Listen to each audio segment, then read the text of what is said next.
aanlyn gaan om nou te gaan leer om vir jou 'n ekstra geldjie te maak. Bietjie asemruimte te skep.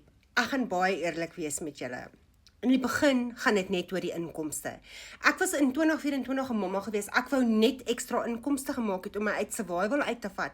Ek was moeg om te werk vir 'n salaris wat nie genoeg was nie. Om nie my skuld te kan betaal nie, om nie vir my kinders ja te kan sê nie. Ek wou net 'n bietjie ekstra gemaak het.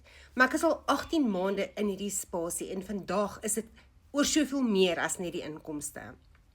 Hierdie was gisterand in my gemeenskap gedeel, maar voor dit gedeel was, het ek klaar geweet daarvan, want sy het my vroeër die dag 'n WhatsApp gestuur om te sê, haar eerste seil se geld is in haar bank.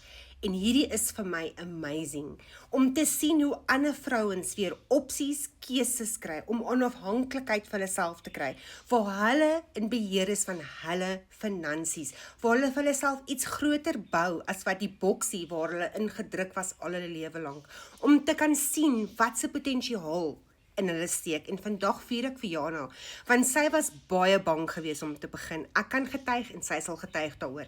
Sy was baie bang. En vandag celebrate ons haar eerste seil. En vir haar gaan dit ook nie eers oor die geld nie. Dit gaan net om te sien. Ek het dit reg gekry. Ek kon dit doen.